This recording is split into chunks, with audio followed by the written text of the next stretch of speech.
الحمد لله والصلاة والسلام على رسول الله. اللهم صل على محمد وعلى آل محمد كما صليت على إبراهيم وبارك على محمد وعلى آل محمد كما باركت على إبراهيم وعلى آل إبراهيم في العالمين إنك حميد مجيد. قيشت بينا فرمودي تسلونو تسلو تسوار بس بقرينو تسلويك ملاحظك لياد ماكر أو دليك بيغمبري خو عليه الصلاة والسلام فرموي أمرتان بيكرا الصلوات لسرم ليبدن فرمي بيغمبري خو سون صلوات لسرت ليبدن بيغمبري خو أوي فرمو زور زاد بيني كناوي رسول الله عليه الصلاة والسلام يعني إنسان سنته چی زۆر گەورەیە الصلواتی لەسەر لێبدا بەداخەوە هەندێک داعی و بانخواز یاخود ئەوانەی کە وتاری دەدەن زۆر جار دەبینی ئەو ڕێز و شکۆیەی لە بۆ ئەو سەڵەواتەی دانانین یان لێ نادەن سەڵەواتەکەی یان ئەوە تێدێ ینی بە شێوازێک یان زۆر جار دەبینی ئەو سادە دەبیتە سین کە بووە سین مانای دەگۆڕێ یعنی سەل الله یعنی وەکو سل السيفة واتا شمشيركي دارينا دائما زماني عربي دربريني زور مهمة استابون منا أكرمكم الله كافر كان كلناو جهنم من دالينسه فحق علينا قول ربنا إنا لذائقون دالي قصي خداي راس بودرسو فرماني خداي راس درسو ايما براستي آزار دا تشيجين استا بس او حقا اگر بك عين فعق علينا يعني معناها كيدا غوري يعني نعوذ بالله خداي غور استمي لي كردين لو يزور مهمه اويك قصدر دبري جوان دربر لو يزوان ترين شتوا زانان دفرم ياخذ او لي كولينا وكرابه تجربه لدواي ناوي رسول الله عليه الصلاه والسلام بلي عليه الصلاه والسلام عليه الصلاة والسلام چون كاتو دوشتي دا بيچيك خود دا پاريزي لزور هالي بتايبتي الصين والساد تكردبي ودواتريش اتو فرمدت زي بجيدا كيكا بيغمبري خواه فرميتي اگر ناوي من هاد ولم يصلي عليه صلوا عليه يعني اتو كواد قود دري عليه الصلاة والسلام يعني هم صلاتش لسا رسول الله هم السلامي زور زواتريش اوان تجربة كرايا زياتر لسا زباني دي يعني اوي تركه دري صلى الله عليه وسلم زور جار سينكا امش لواني بسرمان هاتبه تجربه درنابري يعني الصادقه جوان درنابري دبيت السين لو تو بس وكو دلي اشتيك رادقيني ك خداي غوري الصلوات داول رسول الله عليه الصلاه والسلام السلام عليك بلام كدري عليه يعني امن خداي الصلوات ددم لسر پیغمبري خو عليه الصلاه والسلام بو او زور مهمه ل اواني وتاليان هي ياخذ كقصدكي ناوي رسول الله عليه الصلاة والسلام بري عليه الصلاة والسلام زور زارش پیغمبر و اوانا يعني شتيتشي ناشير النية بلام انسان اگر زباني لي رابيني بري رسول الله حبيب الله اوانا لبو السامعي خوشترا لبو او كسي كجيت لي دقري يعني بري خوشويست عليه الصلاة والسلام هناوي پیغمبري نيني يچي قلت كمان هبو هذا ما قلت پیغمبر ناوي تيروروشي قلتي أري بابا بين بغر ناويتيا يعني وشك برك يعني لوانية قرص بي بلام أجر رسول الله وأنا به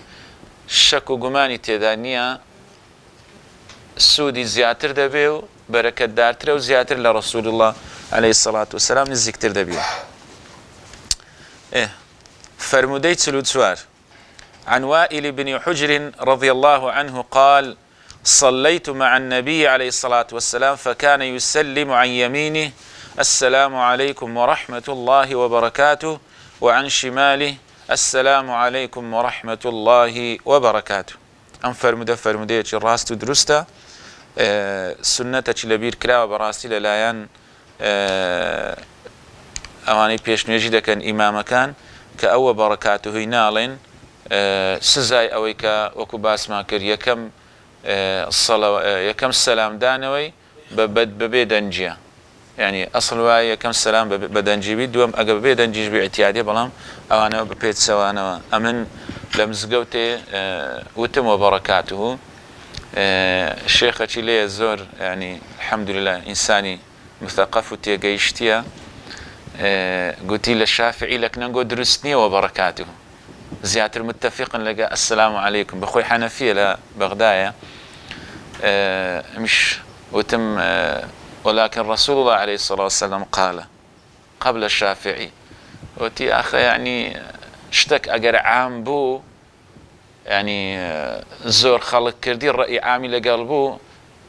نايويتو إسارش تشبكي لك نخلشي جورة تربي قلت له من اعتيادي أم دزانم ك شتيتشي اعتيادي تم أخذ كري أم سنة مردو زيندوي بكيوا هم دمكنا بلام هندك لنويجا كان بلي وبركاته بلي شتيتشي باشا أجنا على خواريها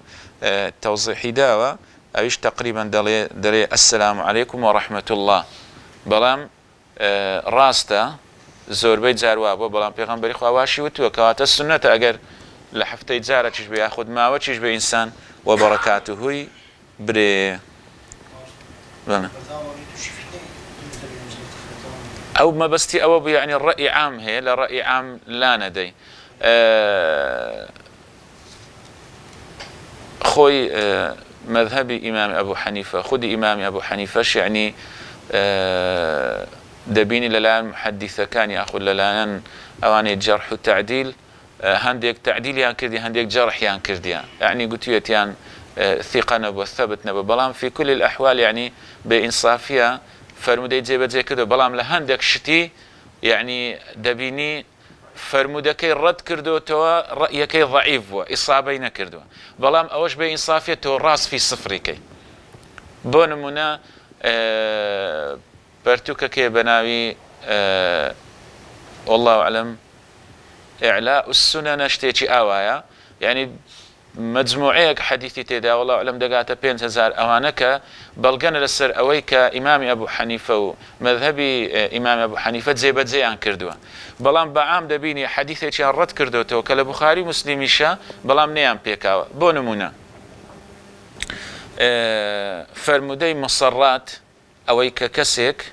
أكرمكم الله ئاژەڵێک دەفرۆشێتن چەند ڕۆژێک شیرەکەی ڕادەگرێ بۆ ئەوەی لە بەرامبەر کەسەکەی لێی دەکڕی وا دیاربی کە ئەمە شیری زۆرە دواتر کە کەسەکە دەکڕێ و دەبات و مارە شیرەکەی دۆشی بۆ دوایی وەکو ئەو ڕۆژەی نییە یعنی غەشتەکی تێدایە لۆیە پێغەمبەری خوا عەلەیهی سەڵات وسەلام لە حەدیثەکەی لە بوخاری دەفەرمێ دەبێ صاع من تەمری بدا کە ئەم شتەی کرد و ڕۆن بۆ کە ئەم کەسە ئەم غەشەی کردووە ولا تعود جارێکی تر مەگەڕێەوە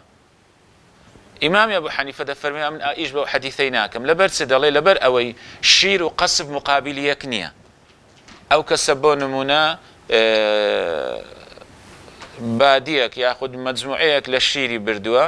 تۆ دەی قەسبی لێ وەردەگرێ و قەسب شتەکە بەرامبەری یەک نییە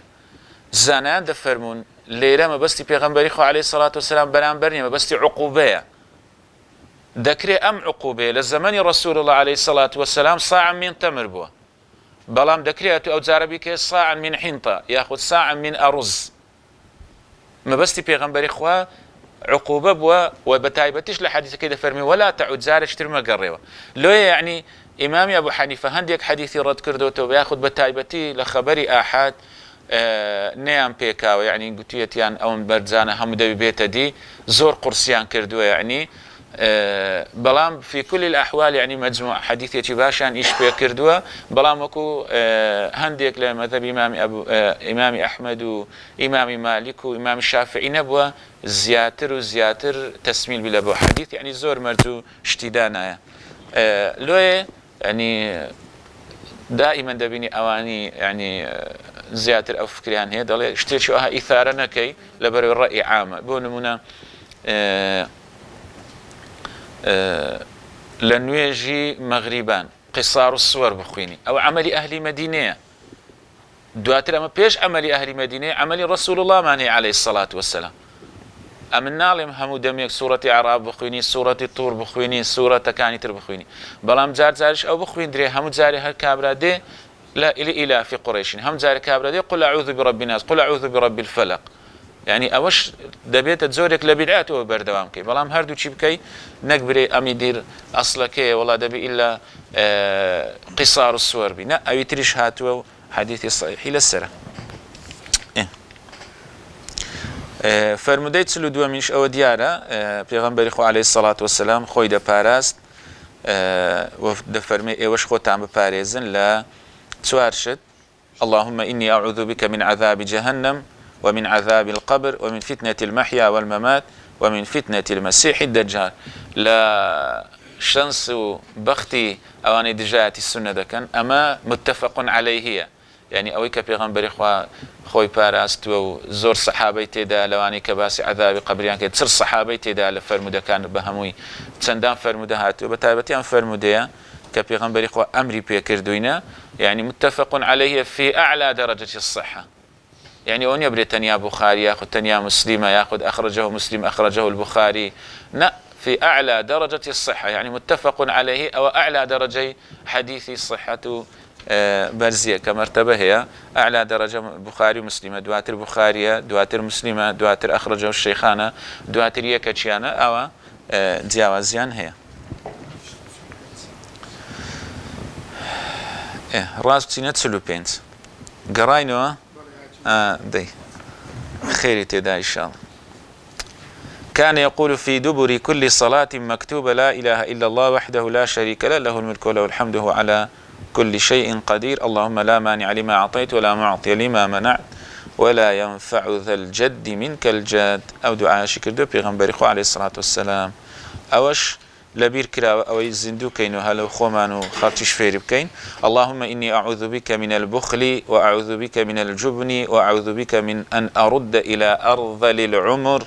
وأعوذ بك من فتنة الدنيا وأعوذ بك من عذاب القبر. أوش بيغمبري خو عليه الصلاة والسلام هنديك زار خوي باراستوا لم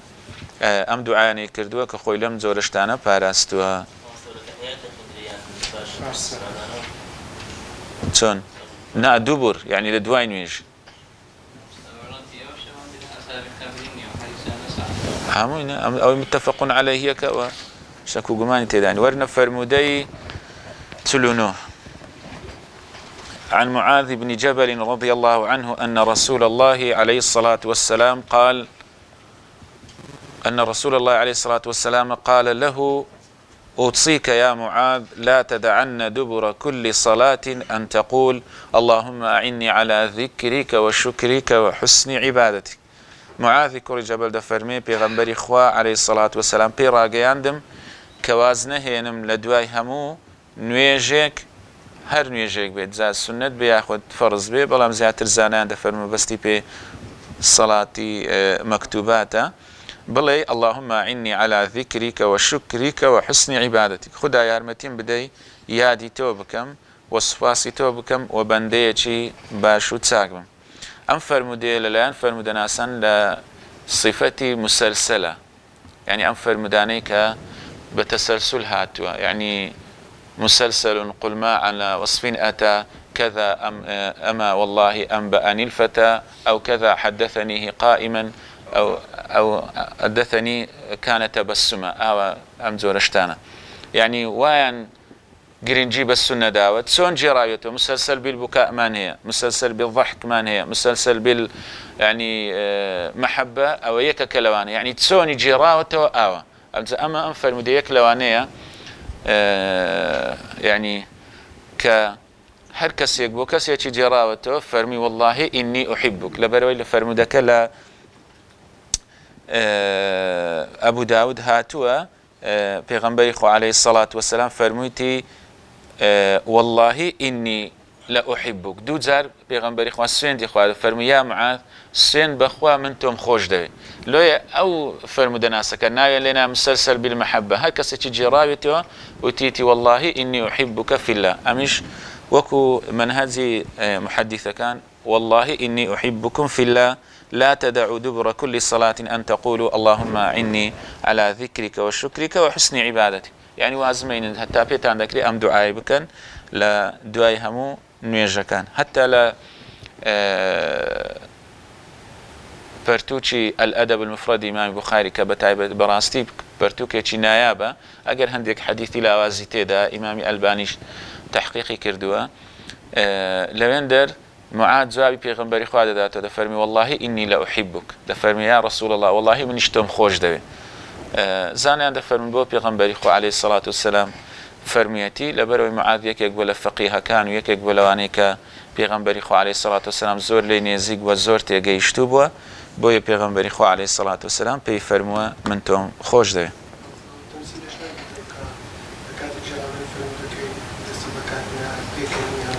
هەموو بۆ باسم کرد ینی ئەو نەمیستەوەکەی شەرەکە مەگەنا دەڵێ وەڵڵاهی سوێندی خواردووە وەچی ئەوەی تازە یاخود کە کاتێک فەرمودەکەی جێڕاوەتەوە لەبەرەوەی پێغەمبەری خوا وەستاوە هەستاوەتەوە یاخود کە گوتوێتی ئەنبەئەنی الفەتا عەینەن ئەویش گوتی ئەنبەئەنی الفەتا ینی ئەوانە هەمووی مسەلسەل بیلبووکە گریاون کە فەرمودەکەیان جێڕاوەتەوە ینی سەد پشت ئەوەی فەرمودەی جێڕاوەتەوە سەد کەس سەد ڕاوی هەمووی هەر لە کاتی فەرمودەکە گە نەش گریا بێ خۆی گریاندووە وەکو ئیقتیدایەک بەوانەی کە فەرمودەکەیان جێڕاوە ناویان لێ نازانیان لە بەشی فەرمودە لاوازەکانە بەڵام کە لێکۆڵینەوەی لێ بکەی ئەگەر لاوازیەکەی زۆر نەبێ ئیشی پێدەکرێت کە پێی دەگوترێ فەرمودەی مسەلسەل بەڵێ بەڵێ نا ئەوەیە الحەمدولیلا بەڵێ بڵێ ئەمیش هەیتم بەس لە مارەیە لە نەخۆشم لەبەرم نییە حديث بنجاودو وعن عمران بن حسين أن النبي عليه الصلاة والسلام قال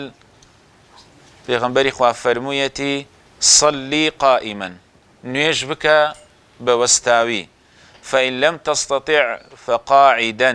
ئەگەر نەتوانی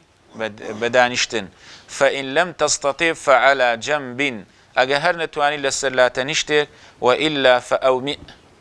ئەگەر هەر نەتوانی نوێژ وازمە هێنا ئەوە بە ئیشارەت تۆزێتش ئیشارەت بی ئەگەر هەر دەتوانی بە ئەستەم ئاوا بکەی ئەوە نوێژەکەت نافەوتێنی نوێژەکەت دەکەی ئەوە مشکلە دروست بوو لە بینی یەک دوو مامۆستای ئایا دروستە لەسەر نوێژی لەسەر کورسی بکەی یاخودنا بەداخۆ ئیشکالەتەکیان دروست کرد ئەجینە زانان دەفەرمون ئەو حەدیثەکە فەرموویەتی بعد دانیشێ کەسەکە دەرێ وڵای جوان نییە دانیشم لەسەر کورسی یاخود زۆر جاری هەیە دەڵێ کە دادەنیشم لەسەر ئاردی زیاتر ئەزیەتم دەدا لەوەی لەسەر کورسی دانیشم لۆیە بەو توندیەی نییە ئینسان هەتا پێی بکرێت جێبەجێ بکە لە ئاردی دانیش ئەگەر نەیتوانی خۆ کورسیش شتێکە ینی شتێکی شەرعیە و هیچی تێدا نییە لۆیە زۆر ئاواتون نەبی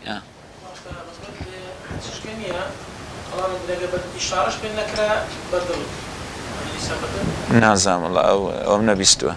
بەڵام ئەوەی لێرە ئەو سێ قۆناغی دەربڕ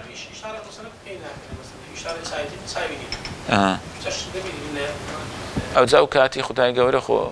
بە هەنجەت نییە لێ خۆش دەبی ئەگەر گەیشتە ئەو ڕادێ و ئەو زۆرە شتەی نەمزانی ئەمن ئەم نەم بیستێ ناڵێم بەس ئەوان بیستووە نازان بەڕاستی ینی ئاواش دەکرێت بەزام یەک نوێژیەک لەو شتانەیە کە وەچی کابرا دێرە کوڕە ماشەڵڵا هەموو دەمێ لەگەرتە خۆ ئەوە نییە برێوەچی ڕەمەزانی مانگە چ پێ دەبم ئەس دەیمە تا سارەی دیدێتەوە نەمگۆ کابرا گوتی شەشەرانی لۆ پێناوی ئەکڕەمەکم وڵا گوتی وەڵا بەخۆم فێر نەکردیە یعنی کە ئەنەما شەشەران ئەوەیە نوێژیش ینی دەبێ ئیلا هەموو دەمێ بیکەی لۆیە پێغەمبەری خوا زۆر گرنگی پێداوە ئەوە باس کرد بەس ئەوەی جەنابەت نازانم ئەمن نەمبیستیە زۆر خەرکەیە لە زۆر جیان عەرەب زۆر لەگەڕ ماسە دەبینی لە جادەی لە هیچ عیبینە لەبارەی مشکلەی نیە بەس کە دێتە مزگەفتەی لەسەر کورسی دانیش ئەوە دەگەرێتەوە سەر حالەتی شەخسەکەی بەپێوە ناکەن مەسەلەن ئەوە بە تایبەتی ینی ئەوەی لێکۆڵینەوە کراوە یاخود تەمەشا دەکەی وردەبیەوە لە دوو شتی بەدەر نییە یەک ئیمان بە دەرەجەیەک ئەجینە کابرا ئەگەر ئیمانی هەبیتن ینی بە تایبەتی تۆزێک ینی نەفەرمان هەیە لەبەرەوەی باگراوندەچی مسلمانەتی و دینداری هەیە و جۆرەك لەو جۆرە شتانەیە ینی دەبینی ڕادەوەستی ئاگادارم ینی پشتیشی دێشی ڕادەوەستی هەشە لەبەرەوەی ئیمانەکەی بەو دەرەجەی نییە لەوانەیە پشتیشی بەو دەرەجەی نێشی لەوانەیە شتێکی هەبی بەڵام ڕاناوەستی ئەوە یەک دووەمیش لە نەزانینە بەڕاستی ئەجینا چۆنە تو ینی ئەمەندە دەتوانین لە سەرجادەی بوەستی لەوێن دەرناوەستم ئیسراحەت دەکەم کە کاتی هاتمە نوێژە لە نوێژە بە نیشاتەوە ڕادۆست لەسەر ئینسانی شوایە ینی بە تایبەتی مای مزگەوتەکەی بۆیان ڕۆن کاتەوە بە تایبەتی زۆر جار ئیشکالەتەوەی دروست بووە دەبینی هەر شوێنش تایبەتیان بۆ خۆیان داناوە من لام برد لە مزگەوتێ بەڕاستی کورسیم لا برد قسەیان کرد و چوونەکن مامۆستایەکەی مامۆستا هات گوت مامۆستا وڵای ئەم پێم باشە لابن وڵا گوتی دانێنەوە کابرا چوو ئاگاشمێنە بچوو کورسی کڕی بۆ ئەجینە ئەمن قەنەفەکانم لابن ینی زۆر جاشتی هەیە زەلۆ ئینسان حاول بدا محاولە و جهودی خۆی بکە ئەوەی کراوەی نەکرا لام برگوتم دوسێ کورسی هەبێتن هەر ببووە ینی پەنجەرەکمان هەیە لە پشت پەنجەرە هەموو دادەنیشتن وەکو ئەوەی لێ هات بوو ئەنی دێنە منتەزە هاکو دێنە شتەچی لە ئاخیری ئەوە ڕەئی زۆرینە والله ئەلەم دەرێ ناوی هەندێک دەڵ دەفەرمن چونکە جەماعاتە دەنجی دەگات تێ دەبی ئەجینا وەکو ئەوەی لە زەمەنی ڕەسوول الله عليه الصلاة والسلام ئەوەی کە لە سەحابەکان وارد بووە ئەوەی لە تابعی وارد بووە گەڕام نەمدۆزیەوە کە دروست بیتن تۆ لە جەماعات دووربی ئەسڵەن زانیان دەفەرمن کە ڕەسوول الله دەفەرمێ ئستە و ئەو هەموو جۆرە شێوازەی دانا إن الله لا ينظر إلى الصف الأعوج أو جۆرە شتانە یعنی دیارە ئەوە مانای ئەوەیە کە دەبێت زۆر تەرابوتیان هەبێ یعنی هەتا ئەم بە دووادا چونم کرد لەوەی ئایا تەنها پێی دەگەینی یەکیان شانی حەدیثمان هەیە ئەگەر سەنەدەکەی ضعفەشی تێدا پێشی تێدایە دەفەرمی پێیان ئاوا لە یەک گیر دەکرد ئەوەندە ینی لێکیان گیر دەکرد ینی شانیشیان بە شانیەک تێ دەکەوت یعنی ئەوەندە لێک نزیک بوون بەڵام کابرا دەبین ئەوەندە دوورە ینی هەر لایەنی عەقلیش تەمەشا دەکەی ینی لە جەماعەتەکەی دادەبڕی لۆیە ئادی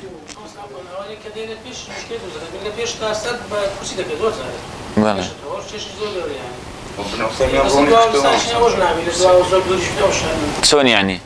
کورسیەکەی لە چێن دەدادنی مامۆستا بڵێن ئەوە خەتە ئەتوو پێت لەسەر کورسی لە پشت دادنی یعنی کە ڕادەوەستی کووە بنەفەیمەن باسە چکردەی کورسەکەی دەرێت پشتەکەی لەگە پێی خەڵکی بی ئەو پشتەی لەگە پێی خەڵکی بی ئمە بناکسە پێیەکەی لە خمسن ئەوە خەتەکەی پێت لێدادنی کورسەکە پێیەکەی پشتەوە لێوێن دەرێت دەنا ئەم ئەوەی سەیرم کرد دەڵێ لەبەر ئەوەی کابرا کورسیەکە ملحەقە ئەسڵ نییە پێیەکە ئەسڵە دەرێدەی پێی لە شوێنی دانێ پشتە خۆی ئەوە دەگری ئاخ ئەو کاتیش لەوەی دی بە پێش دەکەوی هەر ئەوە دەبی ئەمن ئەوشم زانیە بەس زۆر دێتە پێشەوە ینی ئەمن ڕۆیشتنی بڕوا بەس دەریناکانی دوستین یعنی بەخۆم بەسەر ماتی کاتێک جوندەکان دێشن ڕاستی ینی زۆر ئەزیەت یعنی بە هەستانە و دانیشتن لەسەر چۆکان نانە پرسیمان ینی ناڵم ئەو دوو مامۆستا یەکیان ئاوای گو ئەوی دی ئاوای گو ینی شتەچی جوان نەبوو بەڵام حەدیثمان هەیە پێغەمبەری خۆ ئاوای فەرمووە بەڵام بەو وانەکەی نییە ینی بەو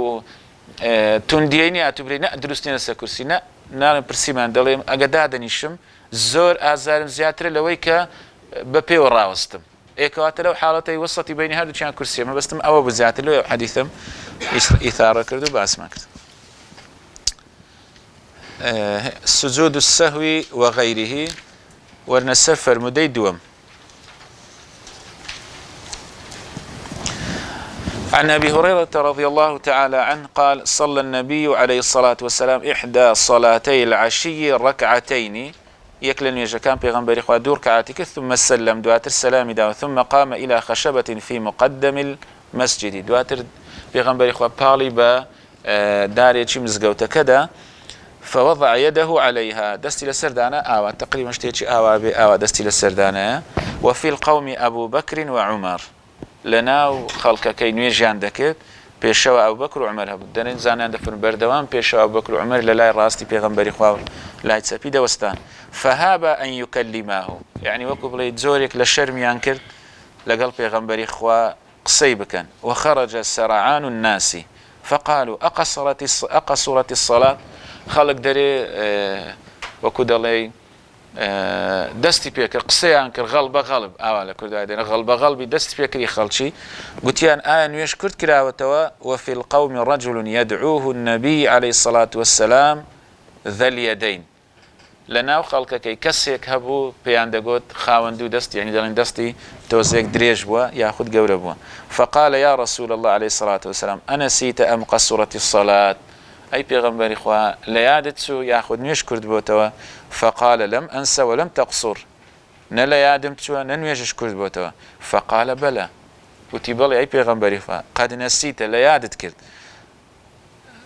للروايات ترهاتو لخوالش نستي دلي الصدق ذو اليدين فأومأوا أي نعم قلت يان بلى راز دكا دلي پیغمبری خوا عليه الصلاة والسلام فصلى ركعتين ثم سلم دور كعاتك الدعاء السلام دا ثم كبر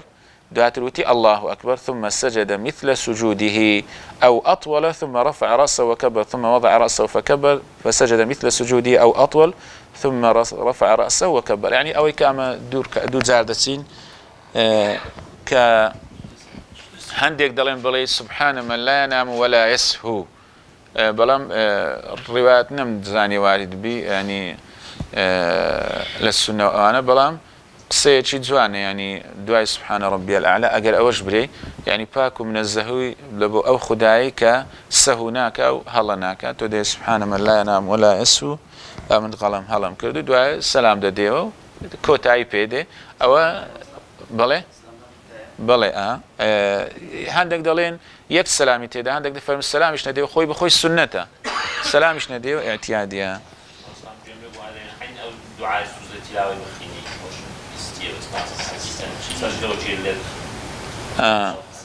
خلق السماء والأرض تبارك الله أحسن الخالق أمن لا فرمدنا نتنازم بس أوي دليم يعني لفقهاء ولو كتب فقيه كان هي دلي سبحان من لا ينام ولا يسهو أو دلي ذكر عندك دلنا جنوجك زياد بدي بالقاشن سبارس لا يستعدين وبيش ملايمة كمان طبعا أو يعني سوزدي سهو ركني برناكاتو الركني نويجي برناكاتو بلام تسيا السنة كان كالياتبون من التحيات هي كم سنة كسيك هل ساوا لبيريتسو كهستاوا قائمة معتدلة تاكو ايواري بري سبحان الله لدواوي نابي بقريتو نويج بتال دبي نا قريتو يمضي يعني بردوام دبي بلام دواتر كتواوي كر ياخد سبيش سلام دانوي تسدواي السلام دانوي سوز دكي دبا سوز ديسهو بلام داناني شيتو زانان دفر نويجكي بتال دبي استاردين باز دكين آيكا اگه زيادو تسيدكا فرموديت سوارم وعن أبي سعيد الخدري رضي الله عنه قال رسول الله صلى الله عليه وسلم إذا شك أحدكم في صلاته فلم يدري كم صلى أثلاثا أم أربعا كسك نيزاني نيجي تسار ركعاتي بو عسر بو ياخذ ورو ياخذ عشابو سيكر دو ياخذ تسار دري فليطرح الشك وليبني على ما استيقن باواز للشك كيبيني بنابك يعني بو خوي لفكري خوي ودا بريجي كما كي كردوا ثم يسجد السجدتين قبل أن يسلم دواتر دو سجدة دبا زانا دفرمون قاعدة فابني على الأقل واليقيني يعني تو بنابك لسر كمترين يقين أتشكو قمان تي آية دبير كعاتي تشارم بيان سيم بي أقل لك تشندا سي كواتا لسر سي كيبكا ركعات تشيزي زياتر بك بيغمبري خواش ولا ميداتو دفرم فإن كان صلى 5 شفعنا له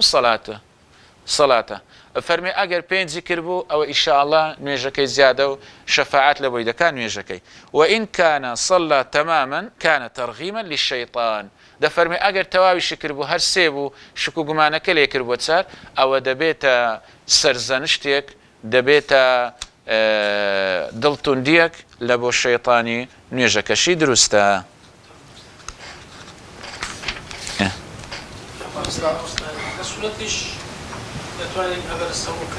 بلى أو حديث حفتة مش دخوينين وعن مغيرة بن شعبة رضي الله عنه أن رسول الله عليه الصلاة والسلام قال إذا شك أحدكم فقام في الركعتين أجريك لا وجماني بودرز بدوا هرصا والركعات دوم فاستتم قائما تواو وكوت مع معتليل وستا فليمضي ولا يعود بروا نقريتوا وليسجد سجدتين بعد السجدة ببا فإن لم يستتم قائما فليجلس ولا سهو عليه أدي أجر توهر نستابو أو إمام لا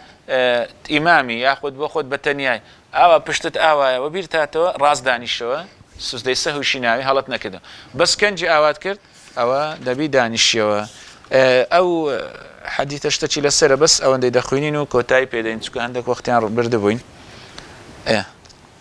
أو باسي عن أبي بكرة رضي الله عنه أن النبي عليه الصلاة والسلام كان إذا جاءه أمر يسره خر ساجدا لله أو سنة كسيك أجر خبرك خوشي بهات سجدة شكر بو خدا ببا أما سجدة الشكر بعد الصلاة فلا يجوز بداخل خريكة لنا مزقوتة كان وكو أوي ليدي خلق دبي أقادار بكريتو يعني